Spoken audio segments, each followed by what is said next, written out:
What's up, everybody? Welcome to a new episode of MUT Tips. I'm your host, Sean Taylor for the Made Up Theater, and let's jump into today's topic, conflict. A common trait that comes into play in improvised scenes is conflict, which is essentially a struggle or a disagreement between two or more characters in a scene who have contrasting wants and desires. And it can sometimes be viewed as an essential ingredient to creating an interesting improv scene. But a lot of times when you're on stage, you might be thinking, oh my gosh, there's no conflict. Why is the audience watching this? Why are they investing in this scene? How do we keep the scene going if there's no conflict? You might think that sometimes. And of course, conflict can be an important part in creating an improvised scene, especially an improvised narrative, which can translate to an improvised movie or a play, right? You need conflict to kind of drive it forward. And a lot of people sometimes force conflict in when it's not always necessary or needed, and that can immediately cause a disconnect between the improvisers on stage. So let's get into conflict a little bit and how we can use it in a way that benefits the scene. One big thing with conflict that I'm a firm believer in is that conflict should be earned. When you start an improvised scene by just jumping into instant conflict, it could be a little jarring for the audience, right? Because they don't have any context for what this conflict is about and who the characters are. It's like watching the movie Rocky for the first time, but starting the movie right at the ending fight between Rocky and Apollo Creed.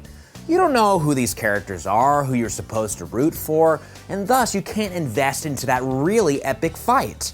So starting instantly with conflict is something that I don't advise you to do. Instead, focus on forging connection and agreement between the characters, and then naturally the conflict may arise at some point, but not always. And I'll give you some examples about how conflict doesn't always need to be necessary within an improvised scene.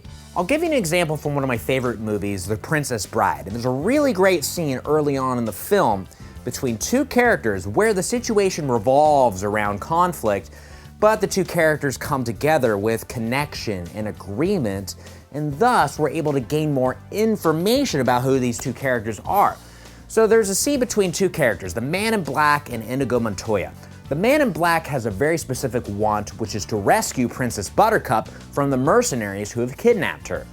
Inigo Montoya happens to be one of those mercenaries. And he obviously has a want and a goal to kill the man in black because he's been instructed to do that.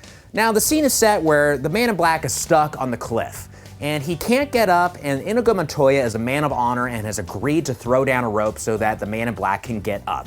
The man in black is distrustful, but Inigo agrees to not kill him when he reaches the top.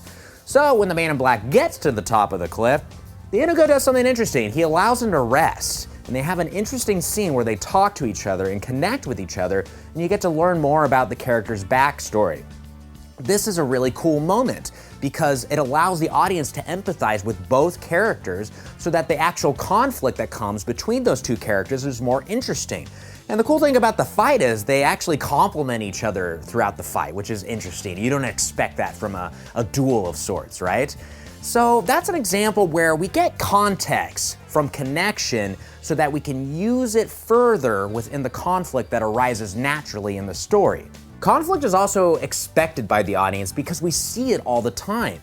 We see it in our professional lives, our personal lives, movies, TV shows, all sorts of media involves conflict. And thus, I encourage you to not always default to conflict because it delivers unique and unexpected results. Here's an example of something to try in an exercise. Get two improvisers on stage and have them do a scene in a situation based around conflict, such as a breakup or a custody battle, or maybe a heist that went wrong. And have them delve into the scene, but have them not resort to conflict. See if they can find a connection in this negative situation that allows them a chance to connect rather than disconnect. Because conflict a lot of times forges disconnect within scenes. We're all about connecting in our improvised scenes, right? We want to forge that connection rather than pull each other apart. And that concludes this episode of MUT Tips. If you're interested in how to make like a conflict or an argument work in a scene, check out episode 51 of MUT Tips. That'll give you some insight into that. But thank you so much for checking out the video. If you enjoyed the video, give it a like down below or comment with somebody you would like addressed in a future video. I'd love to hear it. Also, subscribe on YouTube to be informed about upcoming videos. And thank you so much, everybody. I'll see you next week for another episode of MUT Tips. Bye.